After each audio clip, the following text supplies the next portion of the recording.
एक बार की बात है, किसी राज में एक राजा राज करता था। उस राजा का एक पुत्र भी था जिसका नाम राजवीर था। पिताश्री, आज मैं अपने मित्र के साथ शिकार पे जाना चाहता हूँ, मुझे जाने की आज्ञा दें।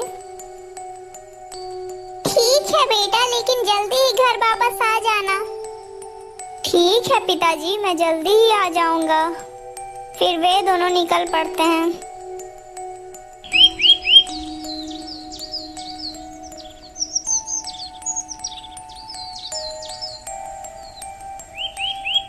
अरे मित्र, मैं तो बहुत ही ज्यादा थक गया हूँ, अब मुझसे और नहीं चला जाएगा और मुझे प्यास भी लगी है। पता नहीं आज मुझे पानी पीने को मिलेगा कि नहीं।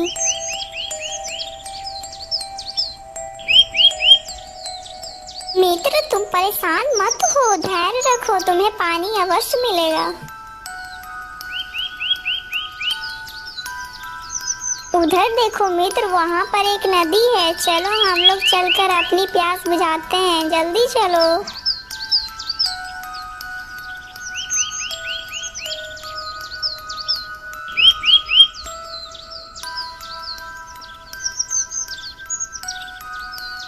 अरे मित्र, हमने तो पानी पी लिया, अब चलो यहीं पर थोड़ा सा आराम कर लेते हैं। ठीक है मित्र, जैसी तुम्हारी इच्छा। फिर वे दोनों पेड़ की छांव में सो जाते हैं।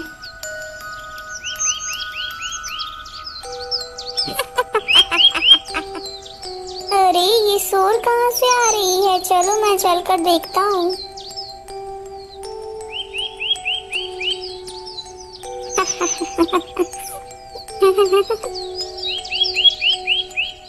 अरे इतनी सुंदर राजकुमारी, आज तक तो मैंने इतनी सुंदर राजकुमारी कभी नहीं देखी। आखिर ये है कौन?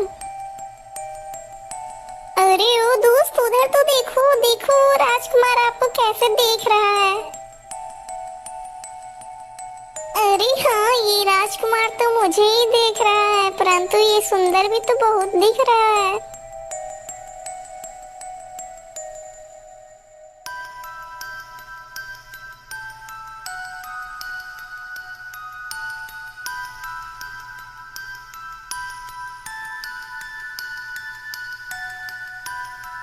चलो सहेलियों, हमें राजमहल लौटना चाहिए। राजकुमारी के जाते ही राजकुमार बहुत ही ज्यादा दुखी हो जाता है।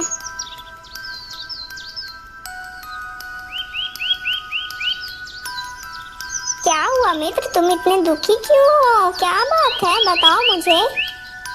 फिर वो राजकुमार अपने मित्र को सारी बातें बता देता है।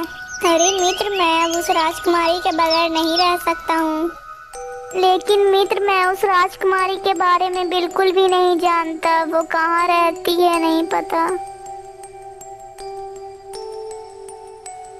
अरे मित्र, लेकिन आप परेशान मत हो, राजकुमारी ने तो आपको सब कुछ बता दिया है। लेकिन वो कैसे मित्र? मैं कुछ समझा नहीं, आखिर तुम कहना क्या चाहते हो? अरे मित्र, राजकुमारी ने अपने माथे पर लगे हुए फूल को निकाल कर अपने कान पर लगाया है। इसका मतलब यही है कि वो राजकुमारी कनकपुर में रहती है। और तो और वो अपने फूलों को दांतों से भी कुचली, इसका मतलब उनके पिता का नाम दंतराज है। और उन्होंने तो पैरों से अपने फूल को भी कुचला, इसका मतलब उनका नाम पंदावती है। और उन्होंने तो अपने फूलों को हृदय से भी लगाया, इसका मतलब आप उसके हृदय में बस चुके हो। अपने मित्र की यह सब बातें सुनकर राजकुमार बहुत ही ज्यादा खुश हो जाता है।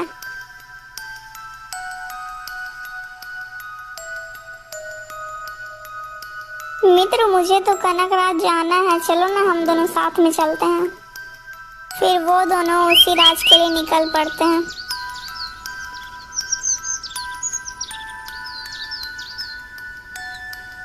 मित्र, मुझे लगता है कि यही कनकराज है, चलो उस बूढ़ी माँ से पूछ कर आते हैं। ए बूढ़ी माँ, हम दोनों एक व्यापारी हैं और हम दोनों बहुत ही ज्यादा दूर से आ रहे हैं। माता जी, हम यहाँ जानना चाहते हैं कि यह राज कौन सा है। बेटा, ये कनकराज है। माता जी, हमारा सामान अभी तक नहीं आया है, तो क्या हम लोग आपके घर में कुछ दिनों के लिए रह सकते हैं? बेटा, इसे अपना ही घर समझो। आपका जब तक मन करे आप यहाँ रह सकते हैं। फिर कुछ देर बाद रात हो जाती है। माता जी, आप क्या काम करती हैं और आपके कितने सारे बच्चे हैं? आप अपना घर का गुजारा कैसे करती हैं? बेटा, मेरा एक पुत्र है जो राजा के यहाँ नौकरी करता है और मैं राजा की पुत्री राजकुमारी पद्मावती की दासी थी। अरे बेटा, अब मैं बूढ़ी हो चुकी हूँ, इसलिए अब मैं घर पर ही रहती हूँ। महाराज खाने के लिए मुझे दे दिया करते हैं और पूरे दिन में एक बार मैं राजकुमारी से मिलने के लिए चली जाती हूँ।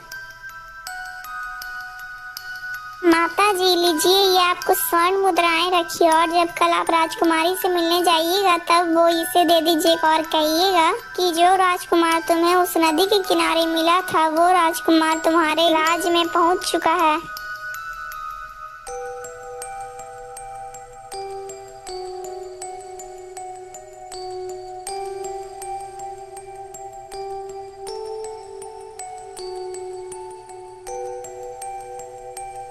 अरे राजकुमारी, जिस राजकुमार से आप नदी किनारे मिली थी वो राजकुमार आपके राज में आ चुका है।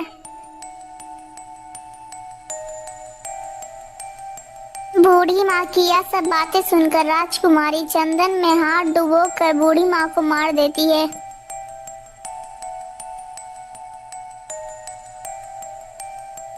निकल जाओ यहाँ से, तुम्हारी यह सब बोलने की इतनी हिम्मत कैसे हुई?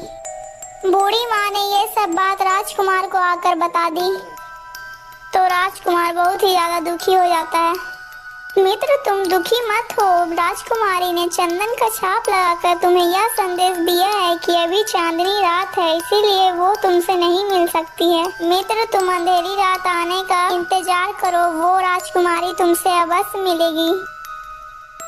माता जी, अब अंधेरी रात आ चुकी है, आप जाकर राजकुमारी को संदेश दे दीजिएगा। राजकुमार ने कहा है कि अब अंधेरी रात आ चुकी है, अब वो आपसे मिलना चाहते हैं। इस बार राजकुमारी अपने हाथ के 3 अंगुलियों को लाल रंग में डुबोकर फिर से बूढ़ी माँ को एक लपड़ लगा देती है।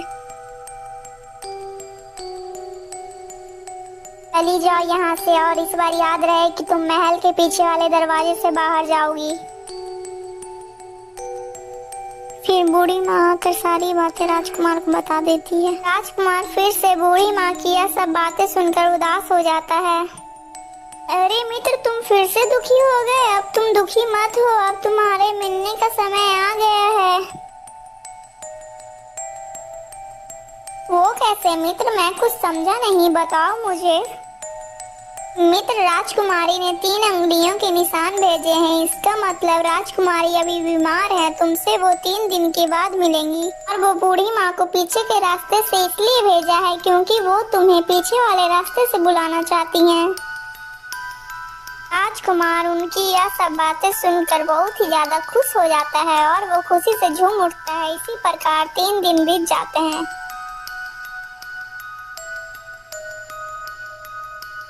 मित्र, 3 दिन बीत चुके हैं और आज चौथा दिन है, इसलिए मैं आज राजकुमारी से मिलने के लिए जा रहा हूँ। जाओ मित्र, और तुम अपना ध्यान भी रखना। राजकुमारी तो पहले से ही राजकुमार से मिलने के लिए बेचैन हो रही थी।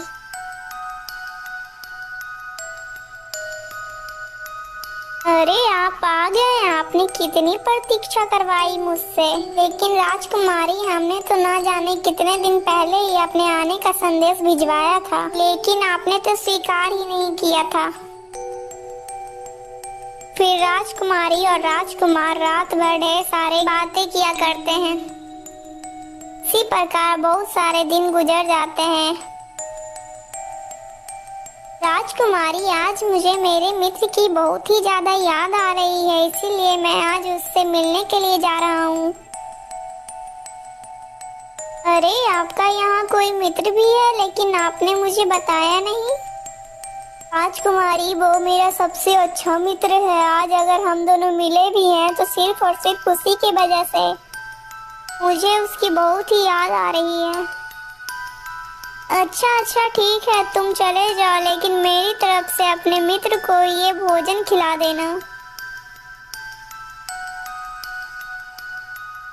अरे मेरे मित्र देखो, मैं आ गया। मुझे तुम्हारी बहुत ही याद आ रही थी मित्र, इसलिए मैं तुमसे मिलने चला आया। और हाँ, तुम्हारी भाभी ने ये तुम्हारे लिए कुछ खाना भेजा है, तुम इसे खा लो। अरे मित्र, तुमने ये क्या किया? तुम ये खाना लेकर क्यों आ गए? अरे मित्र, तुम्हारी भाभी ने तुम्हारे लिए इतने प्यार से भोजन भेजा है, इसमें गलत ही क्या है? मित्र, भाभी यह चाहती है कि जब तक मैं जीवित हूँ वो तुम्हें अपने बस में नहीं कर सकती है, और वो इस खाने में जहर मिलाकर मुझे दिया है। मित्र, तुम देखना चाहते हो तो ये देखो। फिर राजकुमार का मित्र वो खाना कौवे को खिला देता है और कौवा सच में मर जाता है।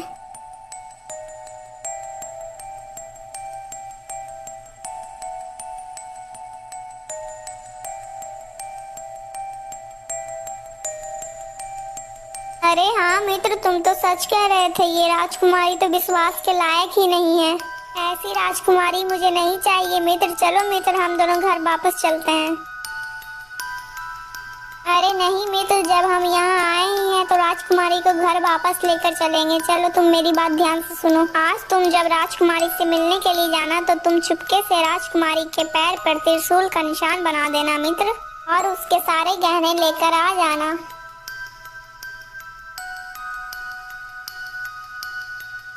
राजकुमार ने अपने मित्र के कहे अनुसार ही काम किया। उसने राजकुमारी के पैर पर त्रिशूल का निशान बना दिया और राजकुमारी के सारे गहने लेकर आ गया। अरे मित्र, अब तुम ये गहने जाकर राजमहल के उस सोनार को बेच दो। अगर वो तुमसे कुछ पूछता है तो तुम कह देना कि ये सब गहने ने मुझे मेरे गुरुदेव ने दिया है। और फिर राजकुमार सोनार के पास चला जाता है।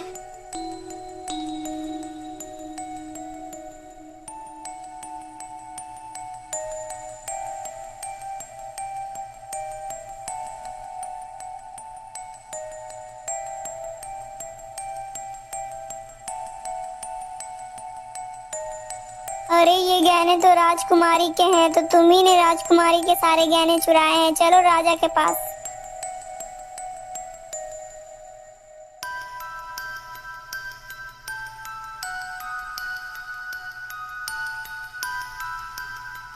तुम्हारी इतनी हिम्मत कि तुम मेरे बेटी के गहने चुराओ, सिपाहियों इस फांसी पे चढ़ा दिया जाए।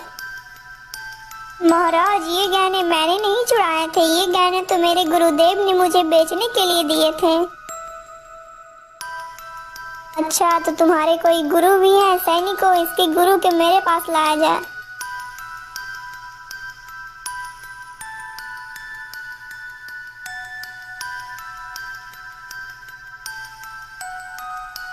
अरे ढोंगी बाबा, तो तुमने मेरी बेटी के गहने चुराए, तुमने ये क्यों किया? अरे नहीं महाराज, मैंने ये गहने एक डाकनी से छीने हैं।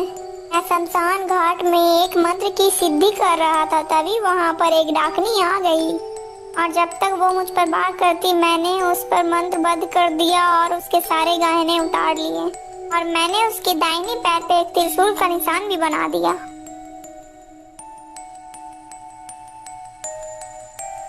राजा ये सब बातें सुनकर बहुत ही हैरान हो जाता है। महारानी जी, जाइए और हमारी बेटी के पैर पे देखिए, क्या कोई त्रिशूल का निशान बना हुआ है? हाँ महाराज, ये साधु सही कह रहा है, हमारी बेटी के पैर पर एक त्रिशूल का निशान बना हुआ है। ये सब सुनकर राजा अपनी पुत्री को राजदंड दे देता है और वो उसे अपने राज से निकाल देता है। और फिर राजा उन दोनों मित्रों को छोड़ देता है, और वो दोनों मित्र जंगल में बैठकर इंतजार कर रहे होते हैं राजकुमारी का। और राजकुमारी जैसे ही जंगल पहुंचती है, वैसे ही राजकुमार उसे अपने साथ अपने राज में लेकर चला जाता है। दोस्तों, अगर आपको ये वीडियो अच्छी लगी तो वीडियो को लाइक करके चैनल को सब्सक्राइब कर दीजिएगा। और दोस्तों, आपको इस कहानी से क्या शिक्षा मिलती है कमेंट में ज़रूर बताइएगा।